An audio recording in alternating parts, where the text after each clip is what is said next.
Hey guys, thanks so much for tuning in to check out this video. This is the long-awaited epoxy casting of a wasp nest video that I've been talking about doing for quite some time now, and I finally got it done. After weeks of filming, after going through 3 different attempts to cast, and actually getting the process right and having a good product at the end that I could show you guys. The first epoxy cast turned out absolutely horrible. Everything that could go wrong did go wrong, and I decided to start over. The second cast, I forgot to press record during pouring the actual mold, and that's kind of a big part, so I decided to go back. The third time, which was this one, third time the charm, and it turned out pretty darn good. There's a couple discrepancies with it, but I'm super stoked with the way it turned out after weeks of shooting and finally getting a cool, tangible product I can hold in my hand. So in this video, I'm going to show you guys the tips and tricks and the do's and don'ts, a lot of don'ts, on what not to do when pouring an epoxy cast for a wasp nest. Now, I guess this is why not a lot of people are doing this on YouTube. So I learned from my mistakes, and I got a good tangible product to hold in my hand and present to you guys. So here's the process and the video. Check it out. So the first thing I'm going to be doing here is actually elevating the comb off of this piece of wood platform using some screws, and that way when I spray the comb with the clear coat enameled finish of polyurethane, it doesn't get a bunch of like resting marks or certain points of the comb. All the points can get sprayed. So this is a little trick that I learned when I was a cabinetry finisher.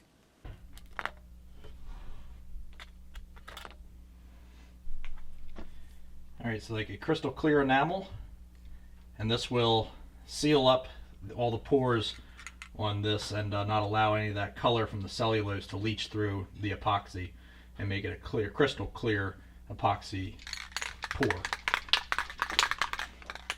So the nails act like a suspension, so that way when I spray the back side, then I can flip it over wet and put it here without compromising getting any marks on the actual product. So anytime you're spraying something, whether it's a cabinet or wood or whatever, you want to spray in just very successive motion, and you want to start before you hit your product and then end after you've passed your product.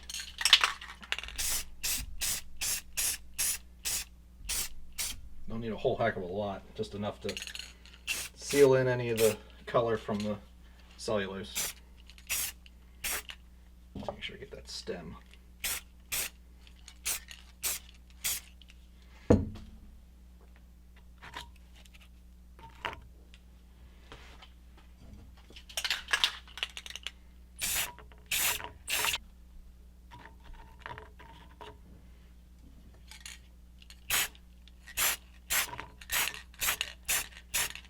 Alright, so let that dry. Second coat.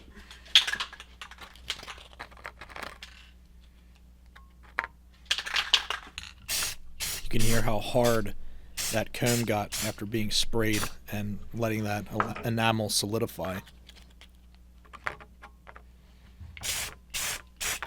Oh no.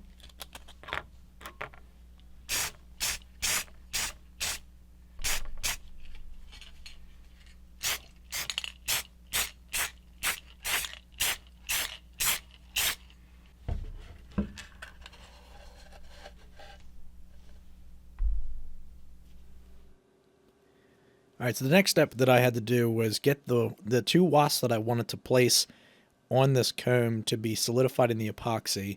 I had to fix them to the comb. Because once I start pouring the epoxy, they very well could float off of the comb or elevate slightly off the comb while the epoxy is curing. So I wanted to make sure that they were stuck fast to the comb itself. So what I did was I actually super glued their bottoms, their underbellies, to the different points of the comb cells.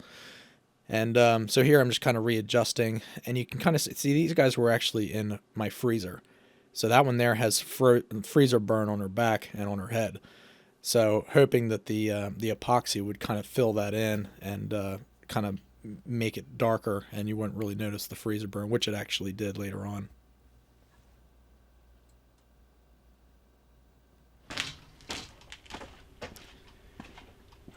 So prepping to do any kind of cutting or anything that I do in my shop, I have to set all of my lights up and everything. So I hope you guys appreciate these shots. Having to set all this stuff up was a real pain in the butt because this is out in my barn right next to the girls' coop. And the actual molding material I'm using is called melamine, and it's basically like a particle board that has like almost like a plasticky, some sort of polymer surface attached to it, thin polymer surface. So that polymer was going to be a lot better to pour against for the epoxy than say wood in general, because wood being so porous and grainy, the epoxy can actually sink in and solidify within the grain and make it really difficult to separate that mold. So this being melamine, it was a hard surface and it wasn't porous, and with the releasing agent that I put on it, I was pretty confident it would be easier to pop off. And also being particle board, if it did get stuck, then I could just kind of break it apart, as opposed to wood grain, which is really hard to do that. So I had to drill a couple holes here. Melamine isn't so much that it's hard to or it's easy to break with a screw, but the particle board, if you drill into that with a screw without pre-drilling holes, it just basically acts like a wood splitter, and it just like separates the material. So pre-drilling the holes was a big must. But I only actually see here I'm actually trying to secure up the sides, but even with pre-drilling, it was still much of a pain in the butt to try to get those screws to line up. So I ended up just clamping them with clamps. So I'm using petroleum jelly as a releasing agent, so that way the epoxy really isn't coming in contact with the surface of the melamine.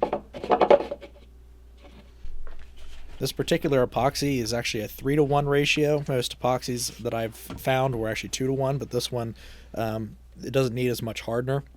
So the initial, the 3 in the ratio is the epoxy itself, and then the 1 ratio is the hardener. Epoxy acts as a chemical reaction, so once you mix the two chemicals together, it starts a chemical chain reaction, and that's why you get a lot of a heat byproduct with mixing these two chemicals together. This is actually the same type of stuff the bowling balls are made out of.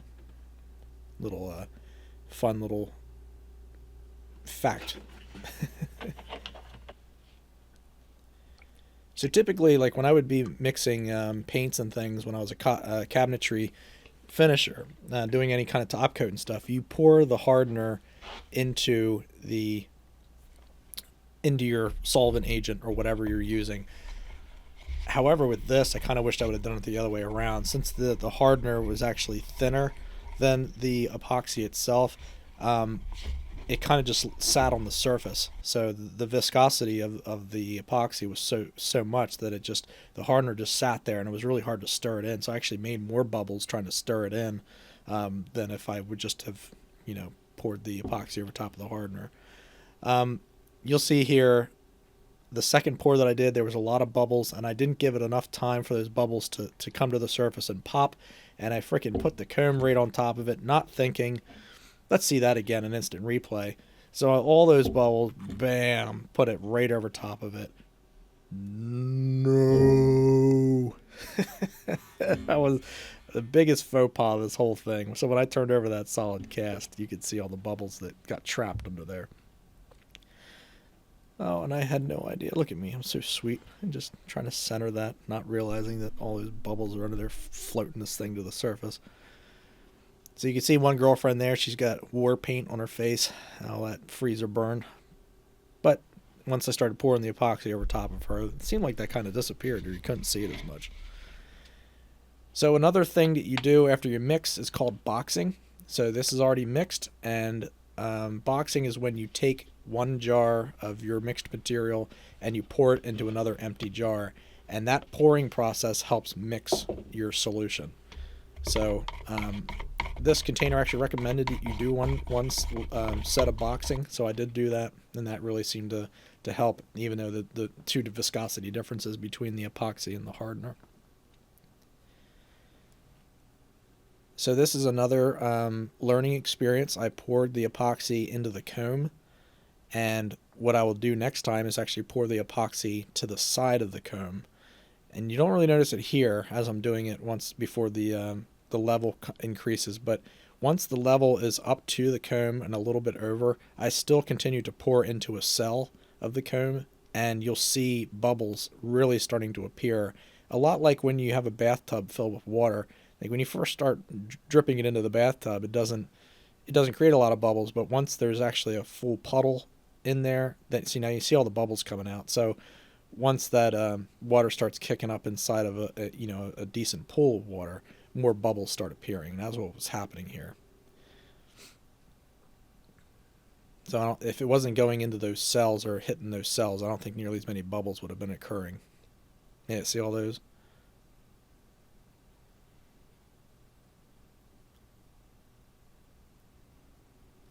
And it did a slightly deeper pour here too. So I probably should have done 3 separate pours instead of just 2. But look at all those bubbles. That's a lot of bubbles. I knew that not all of those were going to come out either. But some of them aren't bubbles. Some of them are actually particulate from inside the cells. And I'm not really sure where they came from.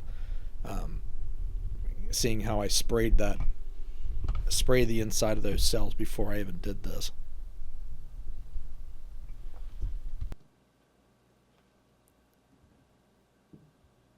So everything was pretty well cured at this point, and I decided it was time to start taking the form apart. It hadn't been like all of the time had passed like it should have been, like recommended on the bottle. But I'm a pretty impatient person, and I figured it was going to be fine, no big deal. And I was right. It was all right. But really should follow the directions so that way you don't run that risk of cracking your new cast.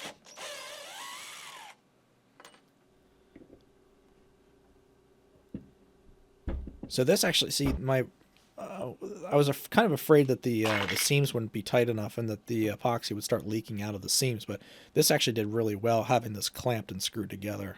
But you can see there where the epoxy actually had leached between the cracks and had actually gotten into the particle board of the melamine, and that caused it to actually adhere stronger at those points. So it was really difficult to get those parts off.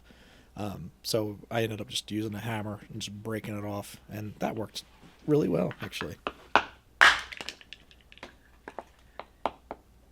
So 2 sides were pretty good, and then there was one side that had this side here had a lot of stuff caked to the side of it, which wasn't too big of a deal, so I was going to run it through the table saw anyway to get this thing squared and make it look better. Well, that's it so far. It'll take some cleaning up here on these sides. I like how these wasps have fart bubbles.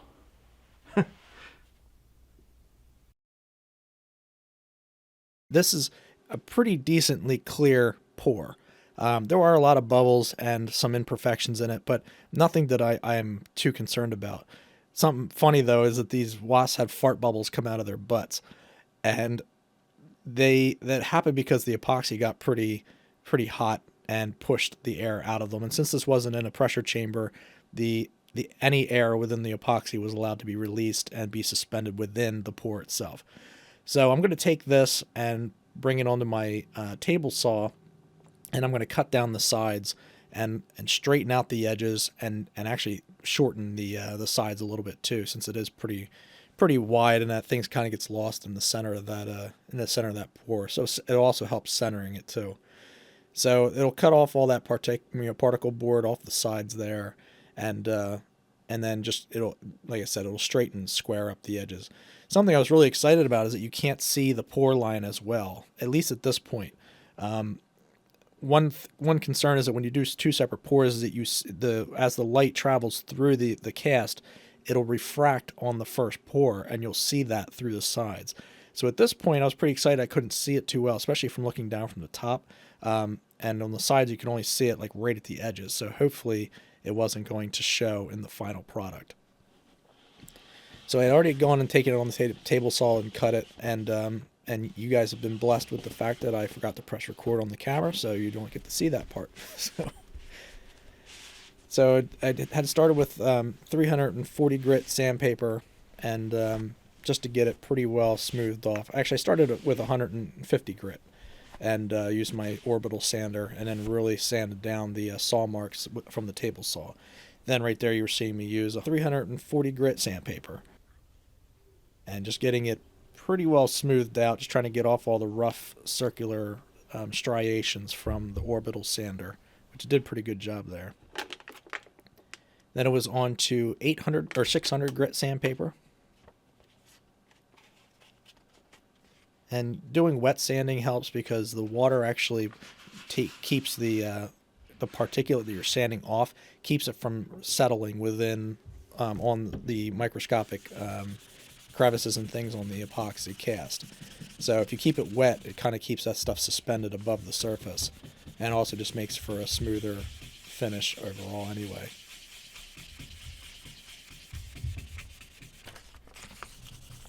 So now we're at 800 grit sandpaper, and this process took me maybe about an hour and a half to go through all the different sandpapers that I had.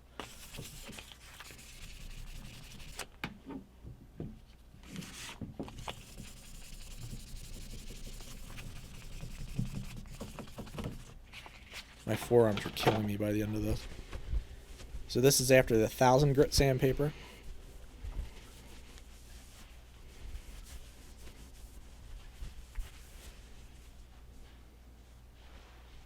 That's the bottom that looked all dimply before.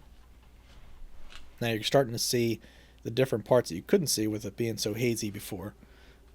And it's revealing all the perfections and imperfections in the cast, which was exciting and disappointing at the same time.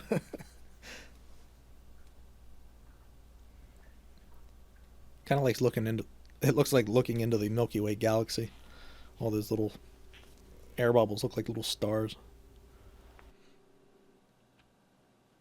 Alright, so that actually going all the way up to 4000 grit, but I didn't show all that because you guys have seen people sand before, and it's not really that exciting. So this is, I decided to buff it with a buffing kit, and just putting it on my drill instead of on my bench grinder, setting up my bench grinder, doing that's a pain in the butt, plus it's a lot louder. But you start to see the haze just like disappear off the surface of the epoxy cast, which I couldn't believe how clear that made that look.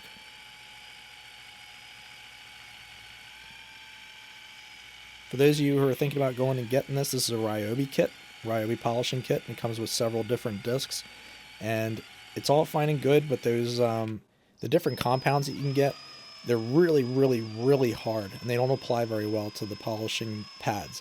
So I actually was melting them down and using a little bit of WD-40, and that seemed to be pretty helpful to make it soft enough to attach to the pads, and that was able to be applied to the epoxy to smooth out the surface.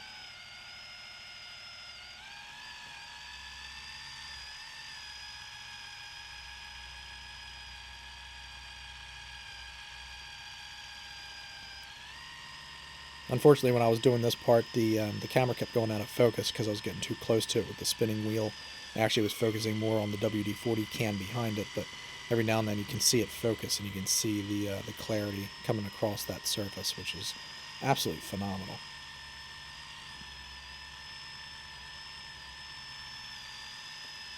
And for those of you who don't know, this is called buffing. So I'm just buffing the surface with a cotton pad with a little bit of a smoothing compound in it. So this is the final product. This is what it looks like after being buffed out.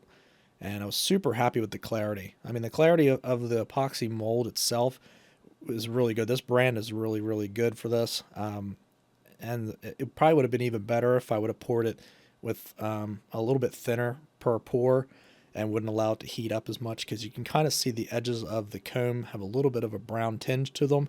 And I think they were starting to char a little bit under the heat of this chemical reaction. So you see fart bubbles coming out of my girlfriend's butt there, and then actually carrying across the top of the mold. So I did not cut them out. I thought that was a fun character piece. So I didn't want to sand the surface too hard at the top of the mold, because I wanted to see the fart bubbles. You can also see she's a little bit charred too. So surprisingly, her wings didn't get burned, but it seems like her body kind of got a little bit browned under the heat of the epoxy as it was curing. So you can see the bottom there, look at all the bubbles. So that first shot that I showed you of the bubbles coming to the surface and I didn't let them pop, and I sat the comb directly down on it, that's what happened. So look at all those bigger bubbles down there. They would not be there if I would have let that if I would have let the epoxy settle out before putting the comb down on top of it. But even though it's a little bit muddled with the bubbles and a little bit of particulate in there, I am super stoked with the way this turned out. Is a lot clearer than my first attempt, and it certainly has nice and square sides and smooth sides, and it's a cool little first time project for doing this, first successful project. Between the two different pores, I don't see too much of a refraction between them, just a slight refraction, but that's only if you're really looking for it. So I can't complain too much about that either. All right, so as you can see here, this was my first attempt. Pretty much anything that could go wrong with this cast did go wrong. The first thing, I used a very thin plastic for the mold. It buckled a good bit. I didn't coat the inside of the mold as a releasing agent with any petroleum jelly or anything, so this is completely stuck to it. The only way I could get it off is to put it on the table saw and pretty much just, chop it off. The hot glue that I used as a seaming agent leaked in a lot of spots, pretty much the entire thing, and so I had to do away with that. Also, you can see significant yellowing of the actual epoxy, which is the reason why I sprayed this comb with a clear enamel finished polyurethane, so that way it would seal in any of the cellulose coloring so it wouldn't leach into the epoxy. The other thing is, this is a different epoxy. So this is a thin set epoxy, and I poured well over its recommended thickness, and you can see that made a lot of bubbles, and I think that had a lot to do with the discoloration as well. But also not just the cellulose leaching into the epoxy, but also just a general horrible pour, and so I decided to do it over again, and I'm kind of glad I did, because this one turned out a heck of a lot better, despite the fart bubbles and just the minor clarity issue. All right, guys, thanks so much for tuning in to check out this video. If you guys enjoyed this content, drop in the comments, let me know what you think. If you have suggestions for future videos or something you'd like to see me cover in an upcoming video, also drop in the comments and let me know. If you're a returning subscriber, thank you so much for tuning in to check out my video and supporting my channel by liking, commenting, sharing the videos. I always enjoy reading the comments and reading what you guys have to say and different things you guys picked out that you liked about the video or disliked about the video. All right, guys, thanks so much for tuning in to check out my video and supporting my channel, and I'll catch you guys on the next one.